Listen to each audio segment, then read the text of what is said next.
तो ये बात है जब मैं क्लास 6 में था, होली का टाइम था। हम सारे दोस्त मिलके अपार्टमेंट के गार्डन में होली खेल रहे थे, एक दूसरे को गुब्बारे मार रहे थे। और गार्डन से लग के था हमारे अपार्टमेंट के प्रेसिडेंट का घर। उनका घर था फर्स्ट फ्लोर पे और उनको पूरे अपार्टमेंट में 74 नंबर वाले अंकल आंटी के नाम से जानते थे, क्योंकि उनके घर का नंबर था 74। तो यूसी लॉजिक, 74 नंबर 74, 74 नंबर वाले अंकल आंटी। तो अचानक से हमें उनके घर से गुब्बारे पड़ने लगे, तो हमने देखा तो उनका दामाद, 74 नंबर वाले अंकल का दामाद उर्फ सन इन लॉ, अपने बच्चों के साथ मिलके हमें गुब्बारे मार रहा था। तो वो अपनी खिड़की में से खड़े होके बहुत हंस हंस के हमारे ऊपर गुब्बारे फेंक रहे। पहले तो हमने इग्नोर करा, लेकिन फिर उनमें से किसी एक का गुब्बारा हमें लग गया। अब बलम पिचकारी जो तूने मुझे मारी, तो मतलब मेरा फर्ज भी बनता है कि मैं उल्टा तुझे मारूं। तो हम भी उनकी घर की खिड़की की तरफ गुब्बारे फेंकना शुरू कर दिए। अब मेरे द्वारा फेंका हुआ एक गुब्बारा उनकी घर की खिड़की के अंदर से जाते हुए, उन सबको पार करते हुए पीछे वाली दीवार पर लगता है, फटता है और उनका घर गीला हो जाता है। अब हमें क्या पता था कि क्या हुआ है, कुछ नहीं हुआ, हम हंस रहे हैं, खेल रहे हैं। लेकिन एकदम से मैंने देखा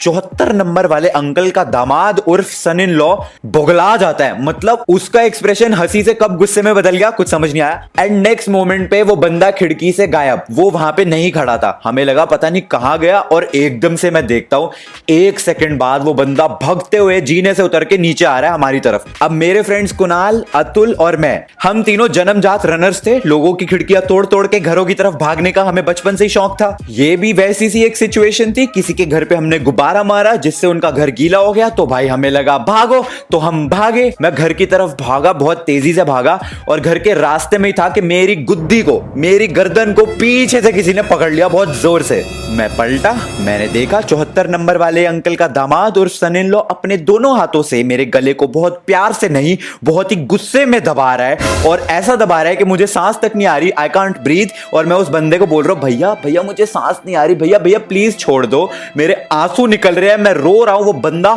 उसकी आंखों में खून उतरा हुआ है, मुंह उसका झरला रहा है, वो एकदम लाल हो चुका है कि आज तो मेरे को जान से मार डालेगा, जस्ट बिकॉज मैंने उसके घर में गुब्बारा फेंक दिया जिससे उसका घर गीला हो गया।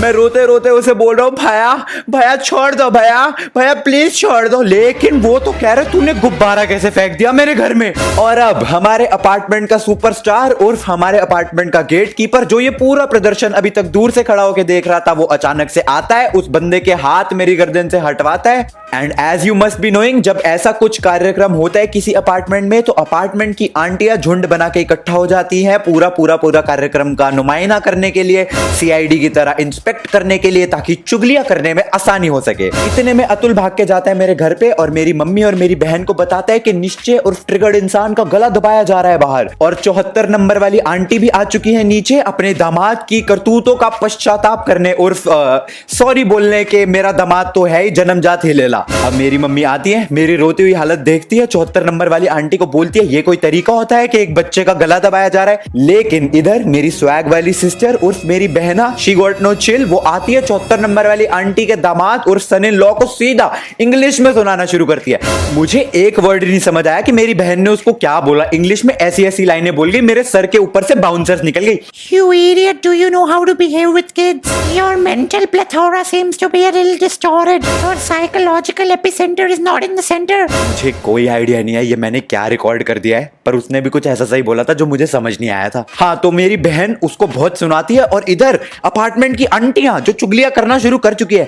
ये 74 वालों का दामाद, इसका तो दिमागी संतुलन ही ठीक नहीं है। बताओ, कोई बच्चे का गला भी दबाता है। आंटियां अपनी चुगलियां कर रही है, मेरी मम्मी 74 नंबर वाली आंटी के साथ बात कर रही है, बहन मेरी उनके दामाद को सुना रही है। लेकिन मेरी परिस्थिति तो किसी ने देखी नहीं। बेचारा निश्चय उर्फ ट्रिगर्ड इंसान ट्रिगू, यहाँ पे आंखों में से गंगा जमुना सरस्वती बह रही है, गला दबाया गया। मेरा तो सिर्फ एक ही कहना है, पुलिस बुलाओ, इस बंदे को जेल में भेजो। मेरा गला कैसे दबा दिया इसने? अरे सांस लेने में दिक्कत हो रही थी, अरे मर सकता था मैं, इसे जेल भेजो। ये दिमागी संतुलन ठीक नहीं है इस बंदे का। अरे गुब्बारा फेंकने के लिए कोई गला को थोड़ी ना दबा देता है, ये जान ले लेता है ये मेरी। और पता है इस इंसिडेंट के बाद मुझे क्या सीख मिली कि किसी के घर पे गुब्बारे नहीं फेंकने चाहिए। भैया किसका क्या पता कब तुम्हारा आके गला दबा दे। 74 नंबर वाली आंटी ने माफी मांगी मेरी मम्मी से, मुझसे, कि मेरा दामाद तो है ही लेला। नहीं, उन्होंने ऐसा तो कुछ नहीं बोला था, बट हाँ उन्होंने माफी जरूर मांगी थी। ठीक है, उनको माफ करा, सब इंसिडेंट खत्म हो गया और उसके बाद से मैंने लोगों के घरों पे गुब्बारे मारने बंद कर दिए। और तुम्हारे लिए भी यही सीख है कि लोगों के घरों पे गुब्बारे मत मारना, पता नहीं भाई कब किसका दिमाग हिल जाए और आगे तुम्हारा गला दबाने लग जाए। आज की वीडियो के लिए इतना ही। अगर वीडियो पसंद आए तो नीचे लाइक वाले बटन को दबाओ। आज स्टोरी टाइम वीडियो थी सिर्फ तुम्हारे रिक्वेस्ट पे, वरना मेरे पास बहुत सारे आइडियाज थे आज वीडियो बनाने के लिए, जो कि अब कल बनाऊंगा मैं। कल, परसों, तरसों, इस हफ्ते रोज वीडियो आएगी, तो देखते रहना और कमेंट से बता दो वीडियो कैसी लगी। सब्सक्राइब नहीं करा तो कर लो, नोटिफिकेशंस वाले बेल आइकन को दबा दो। अगली वीडियो में मिलेंगे। Thanks for watching. Goodbye to the people who hated on me.